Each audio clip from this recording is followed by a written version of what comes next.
নমস্কার বন্ধুরা, সঙ্গীতার life cycle চ্যানেলে আপনাদের সকলকে আরও একবার স্বাগত।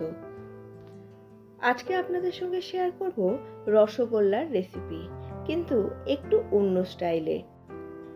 গোলাপি রঙের গোলাপের সুবাসে সৌরভিত আজকের এই রসগোল্লা বাড়ির যে কোনো অনুষ্ঠানে আপনারা বানিয়ে দেখতে পারেন।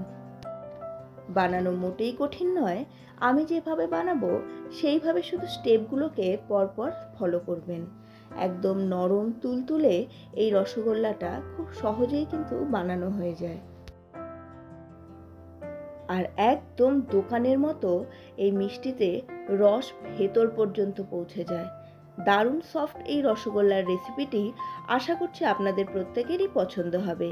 রেসিপিটি পছন্দ হলে লাইক, শেয়ার ও কমেন্ট করতে ভুলবেন না। আর আপনারা যদি আমার চ্যানেলে নতুন হন তাহলে অবশ্যই চ্যানেলটিকে সাবস্ক্রাইব করে আমার পাশে থাকুন। তো চলুন ঝটপট আজকের রেসিপিটি শুরু করা যাক। এইবার প্রথমে 1 লিটার দুধের ছানা বানিয়ে নেব। ছানা কাটার জন্য পাত্রে প্রথমেই একটু জল ফুটিয়ে নিয়েছি। এতে দুধ জাল দেওয়ার সময় পাত্রের গায়ে দুধ আটকে লেগে থাকে না। দুধটাকে অনেকক্ষণ ধরে ফোটাবেন না। একবার উতলে উঠলেই গ্যাসের ফ্লেমটাকে অফ করে দিয়ে এবার এর মধ্যে ভিনিগার দিয়ে দিয়েছি। আপনারা চাইলে ছানা কাটার পাউডার বা ক্যালসিয়াম ল্যাকটেট কিংবা লেবুর রস দিয়েও কিন্তু ছানাটা তৈরি করে নিতে পারেন। যেহেতু গোলাপি রঙের রসগোল্লা বানাবো, তাই দুধের মধ্যেই আমি 3 থেকে 4 ফোঁটা গোলাপি ফুড কালার দিয়ে দিয়েছি। এর ফলে ছানার রংটাই হালকা গোলাপি রঙের হয়ে যাবে। এইবার ছানাটা থেকে খুব ভালোভাবে জল ঝরিয়ে নিতে হবে। নর্মালি রসগোল্লা বানানোর সময় একে 2 বার রসের মধ্যে ডিপ করতে হয়। এক ধরনের রসে এটা তৈরি করে এবং দ্বিতীয় ধরনের রসের মধ্যে এটাকে ভিজিয়ে বা ডুবিয়ে রেখে দিতে হয়। আমি প্রথমে দ্বিতীয় ধরনের শিরাটাই তৈরি করে নিচ্ছি। এখানে কড়াইয়ের মধ্যে 1 কাপ চিনি দিয়েছি। ওই একই কাপের মাপে 3 কাপের থেকে সামান্য পরিমাণ কম জল দিয়ে ভালো করে ফুটিয়ে নিতে হবে। জলটা ফুটে গেলেই এবার এর মধ্যে দিয়ে দেব 2 টেবিল চামচ রোজ এসেন্স।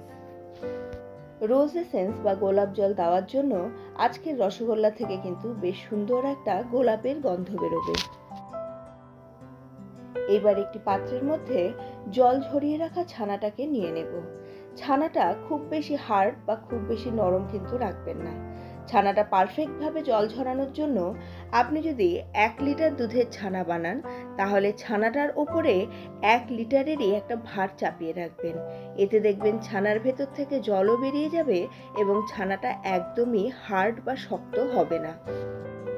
এইবার হাতের তালু দিয়ে ঘষে ঘষে ছানাটাকে খুব ভালোভাবে ডলতে হবে, যতক্ষণ না পর্যন্ত এটা একদম মোলায়েম না হয়ে যাচ্ছে। এর মধ্যে যেন কোনো দলা বা লাম্পস না থাকে। ছানাটাকে অনেকক্ষণ ধরে ডলারও প্রয়োজন নেই। ভালোভাবে ডলে নিলে দেখবেন একটা সময় ছানাটা পাত্রের গা থেকে খুব সহজেই উঠে চলে আসবে।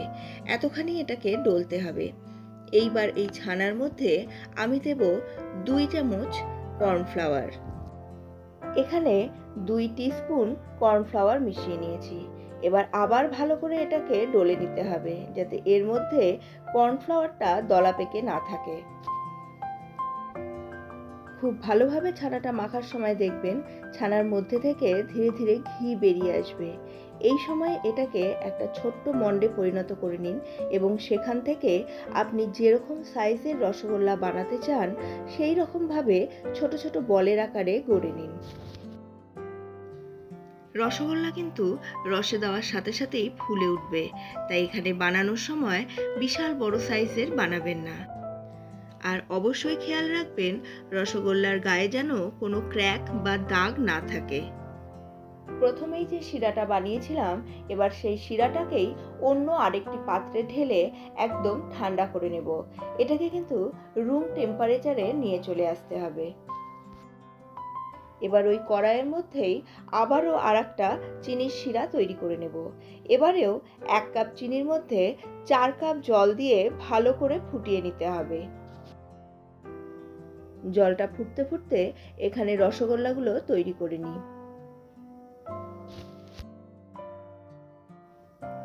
রসগোল্লাগুলোকে হাত দিয়ে বেশ চেপে চেপে সুন্দর করে গোল করতে হবে, যাতে এর গায়ে ক্র্যাক না থাকে। ক্র্যাক থাকলে এটা রসে দেওয়ার সাথে সাথেই ফেটে যাবে।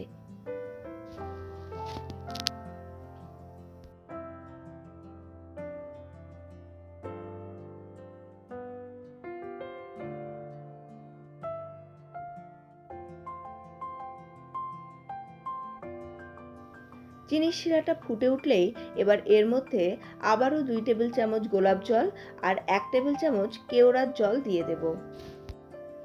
এখানে এই শিরার মধ্যে রসগোল্লাগুলো তৈরি হবে বা সেদ্ধ হবে, সেই কারণেই এই শিরা কিন্তু ঘন হবে না। একতার বা দুতারের কোনো প্রশ্নই নেই। এখানে আরও একটা ছোট্ট টিপস দিয়ে রাখি, যখন রসগোল্লাগুলো শিরার মধ্যে দেবেন তখন খেয়াল রাখতে হবে যাতে শিরার টেম্পারেচারটা কমে না যায়।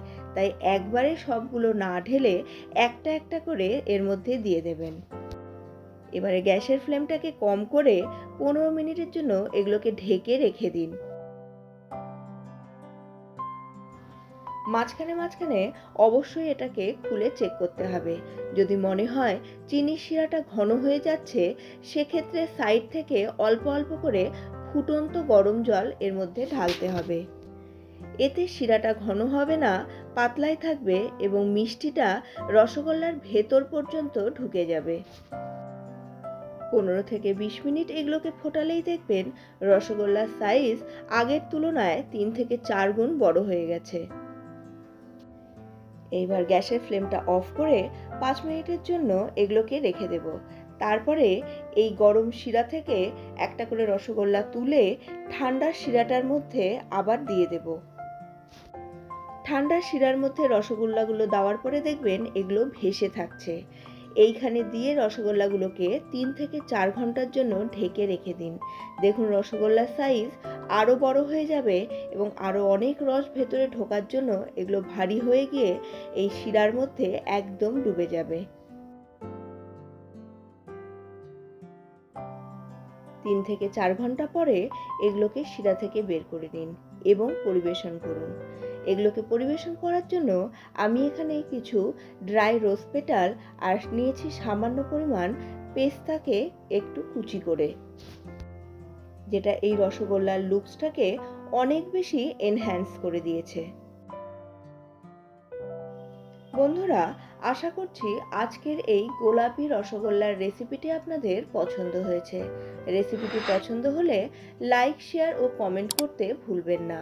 আর আপনারা যদি আমার চ্যানেলে নতুন হন তাহলে অবশ্যই চ্যানেলটিকে সাবস্ক্রাইব করে আমার পাশে থাকুন। আর চ্যানেলটিকে সাবস্ক্রাইব করলে পাশের বেল বাটনের অলে ক্লিক করে দিন, তাহলে আমার প্রত্যেকটি নতুন রেসিপির নোটিফিকেশন আপনাদের কাছে পৌঁছে যাবে সবার আগে।